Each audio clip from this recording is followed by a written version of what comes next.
On a plusieurs voix.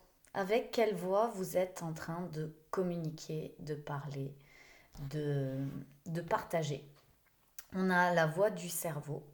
Quand on parle avec son cerveau, on a besoin de logique, on a besoin de système, on va avoir besoin de tout prouver, rationaliser, etc. Y compris même intellectualiser ce que l'on ressent. Je vois des gens me parler de ce qu'ils ressentent avec leur cerveau. Ils me disent, voilà, quand il se passe ça, moi je ressens ça, sans aucune émotion finalement. Juste, ils me racontent avec leur cerveau l'histoire de ce qu'ils ressentent. Je vous donne un exemple de ce que ça peut donner quand on parle avec son cerveau. Alors, je vais me mettre en mode, hop, je vais, je parle avec mon cerveau. Alors moi, j'ai pas l'habitude de le faire. Je parle avec globalement beaucoup avec mon émotionnel ou avec mon ventre, mon sacré. Donc, quand je parle avec mon cerveau, ça va donner ça, ça va donner que je vais vous expliquer, voilà, je ressens, quand on ressent telle sensation et tel truc dans le corps, et ben du coup, ça veut dire qu'il se passe ceci et cela et blablabla, blablabla, blablabla. Voilà, ça donne, si je parle avec mon cerveau, il faut que je me concentre pour le faire, alors que avant c'était naturel pour moi, mais quand je dois parler avec mon cerveau, je vais devoir vous expliquer les choses. Genre, vous devez comprendre. Il y a ce truc de je sais et tu dois comprendre, il faut que j'explique, c'est logique, ça se passe comme ça, comme ça, comme ça. Oh, ça me tend de faire ça, carrément. Et après, tu as la voix émotionnelle, du cœur plus, qui va être vraiment basée sur tout ce que tu ressens. Et donc, parfois, ça va être trop. Trop, dans le sens, pas dans le sens tu es trop, ou dans le sens où ça peut être difficile à être réceptionné par des gens qui sont que cerveau. Ils vont pas t'entendre, ils vont pas t'écouter, ils vont même pas comprendre ce que tu dis. Ça va être comme du charabia. D'ailleurs, tu vas globalement pas attirer ce genre de personnes. Même si ça peut arriver, des personnes qui sont très cerveau et qui ont envie de transitionner et de comprendre ce qu'ils ressentent et de vivre, qui ont envie de se sentir vivants. Là, ils vont être en train de basculer dans l'émotionnel, mais ça va pas être évident. Ça va être comme ah, mon cerveau me maintient dans la raison, dans la logique. Oui, mais je comprends pas parce que ça, c'est comme ça. Ouais, mais émotionnellement, il y a des autres règles et des autres façons de vivre les choses. Donc, quand tu viens parler avec ton émotionnel, ça peut être énorme à réceptionner. Certaines personnes ne comprennent pas, n'arrivent pas à se positionner. Ça peut être perturbant pour des gens. Et pour d'autres, ça peut être comme un moyen de connexion. C'est comme si tu parles avec tes émotions. Oh, bim, je connecte parce que je peux m'identifier à ce que tu es en train de ressentir et que c'est facile.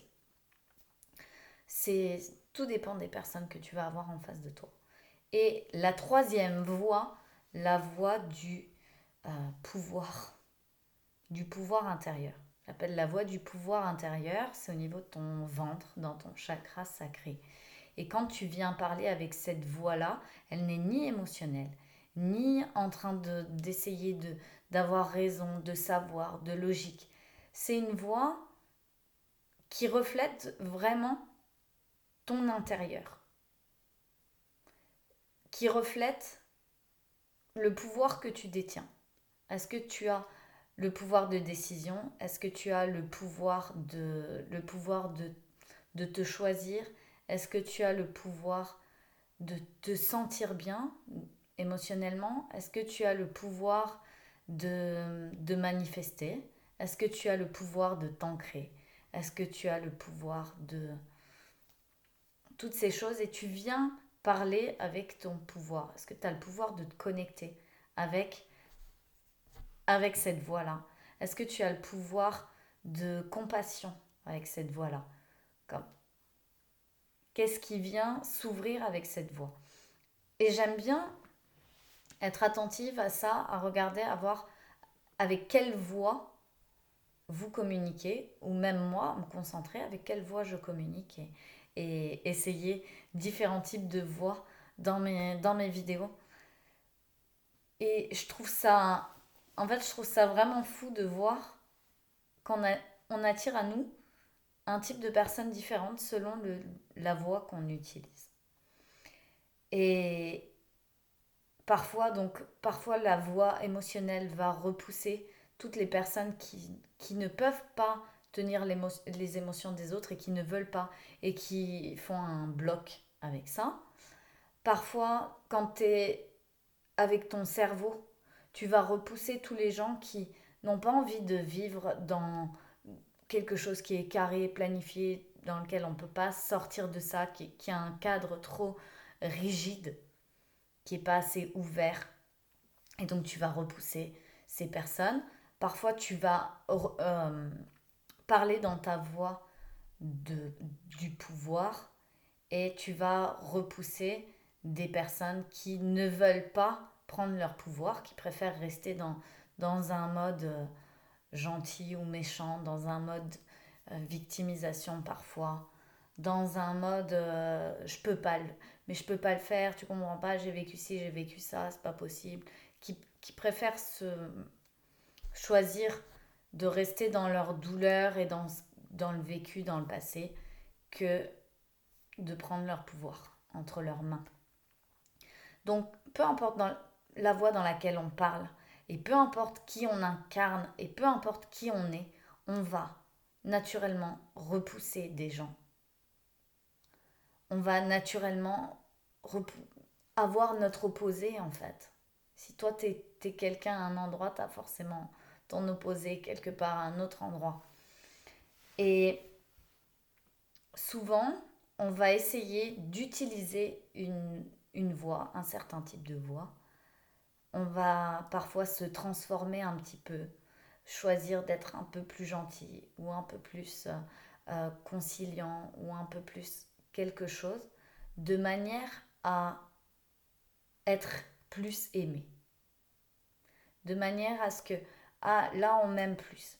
De manière à ce que, ah là ça passe mieux, à mieux connecter, à être plus en lien.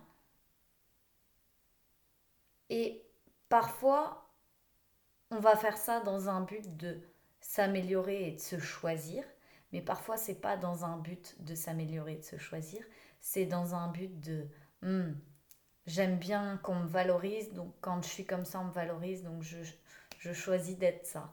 Quand je suis comme ça on m'aime bien, donc je choisis d'être ça. Et juste contempler ça. Regardez déjà quel type de voix vous avez l'habitude de prendre. Est-ce que vous avez l'habitude de parler avec votre cerveau et d'amener des preuves, de la logique, de la science, de dire ça c'est ça, ça c'est ça, ça c'est ça. Est-ce que vous avez l'habitude de parler avec votre émotionnel en disant bah mais qu'est-ce que tu ressens, ah bah quand t'as vécu ça, ah ouais c'était comment, blablabla. Ce genre de phrase c'est de l'émotionnel. T'as vécu ça comment, ah ouais ça avait l'air trop chouette, non non non. Là il y a connexion émotionnelle.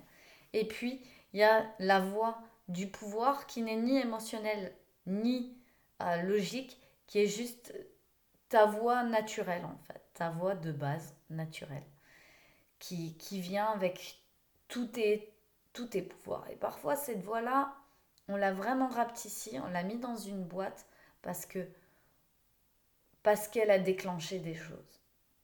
Et parce que à chaque fois qu'on a parlé avec cette voix-là, peut-être qu'en face de nous, dans notre environnement, on a eu des personnes qui sont parties dans le mode gentil, dans le mode méchant, qui ont voulu nous faire culpabiliser d'avoir dit ça, qui ont voulu nous montrer qu'on n'était pas de bonnes personnes en parlant comme ça, etc., etc. Et donc on s'est mis dans une boîte de oh, quand je parle avec ma voix du pouvoir, je fais peur ou je suis trop quelque chose, on veut m'humilier, on veut me dire que je suis nulle, je dérange, etc.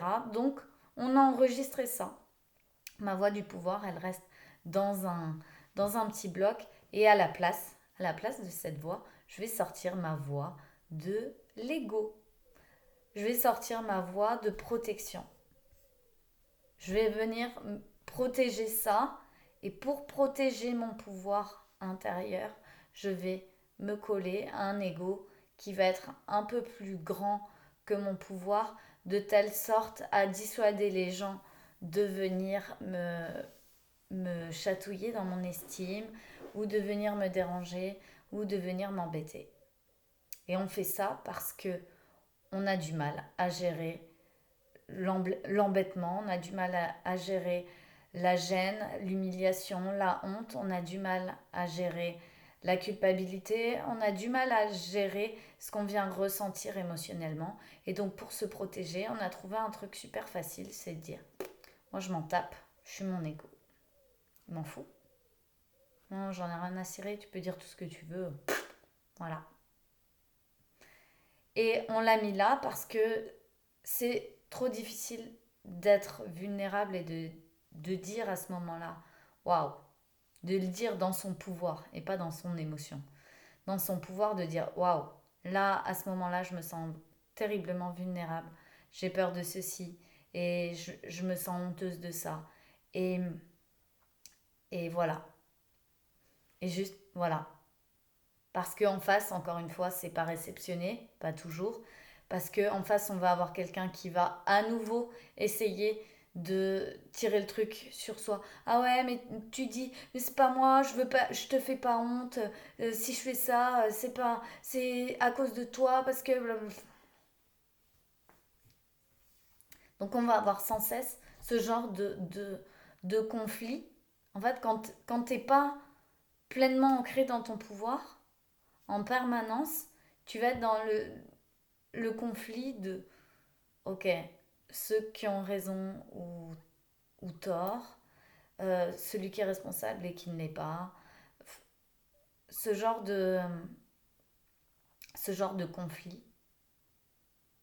Alors qu'en réalité, il suffit juste d'être dans son pouvoir, vulnérable, vulnérable, et soi, et partager, et gérer les émotions quand elles viennent, et traverser ça, et, et vivre ce qu'on a envie de vivre, et construire ce qu'on a envie de construire, et avancer.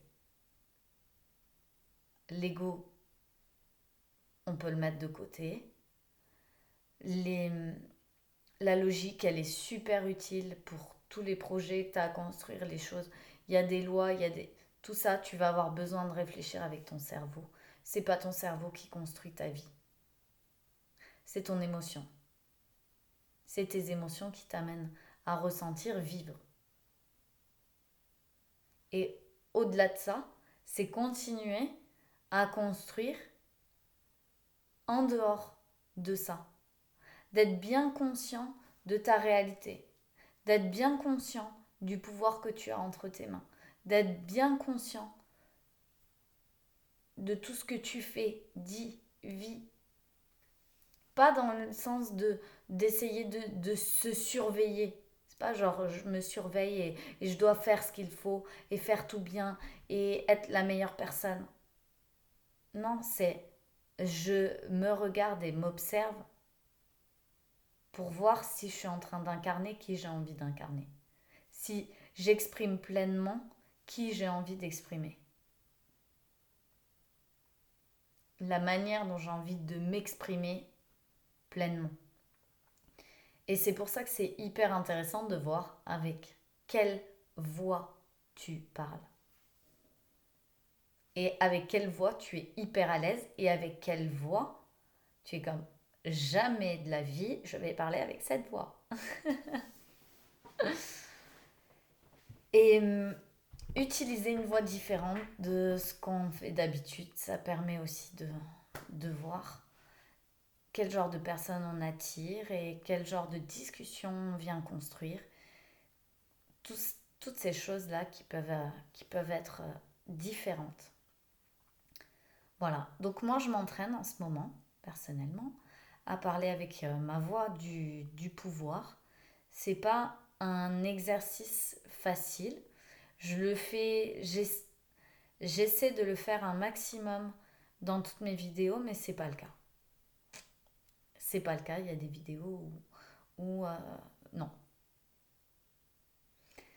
Et en général, ce n'est pas, d'ailleurs, ce n'est pas les vidéos les plus regardées. Voilà. Bon, je pense que c'est bon. On a fait un peu le tour de la question rapidement. Et voilà, vous pouvez me mettre en commentaire, ah bah moi, tiens, c'est marrant, j'ai remarqué que j'ai tendance à parler avec cette voix-là du coup. J'avais pas vu que je pouvais avoir d'autres voix. Ou alors, waouh, justement en ce moment, je me cherche parce que quand je parle avec mon émotionnel, ça crée des réactions. Donc voilà, voilà, dites-moi. Je vous embrasse et je vous dis à demain.